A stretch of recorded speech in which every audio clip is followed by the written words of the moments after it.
Hi అండి. Weight less and healthy అయిన పెసర ఇడ్లీ అండ్ దోశని చూసేద్దాం. ముందుగా ఒక గిన్నెలో ఒక కప్పు పెసలు, మరో గిన్నెలో అరకప్పు మినపప్పు, హాఫ్ టీ స్పూన్ మెంతులు వేసి నీళ్లు పోసి 8 గంటల పాటు నానపెట్టుకోవాలి. ఈ పప్పు అనేది ఎంత ఎక్కువసేపు నానితే అంత సాఫ్ట్ గా వస్తాయి ఇడ్లీలు. మనం పిండి వేసి అరగంట ముందు ఒక కప్పు ఇడ్లీ రవ్వ వేసి నీళ్లు పోసి నానపెట్టుకోవాలి. ఇప్పుడు పెసలు మినపప్పు శుభ్రంగా వాష్ చేసి విడివిడిగా మిక్సీ వేసుకుని ఒక గిన్నెలో వేసుకోవాలి.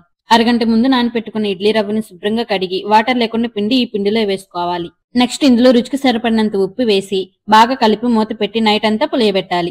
చూడండి, నెక్స్ట్ డే మార్నింగ్ పిండి బాగా పులిసింది. ఒకసారి బాగా కలిపి ఇడ్లీ ప్లేట్ లోకి ఇడ్లీని వేసుకుని ఈ ప్లేట్ ని ఇడ్లీ పాత్రలో పెట్టి మూత పెట్టి ఒక 15 నిమిషాలు మీడియం ఫ్లేమ్ మీద ఉడికించుకోవాలి.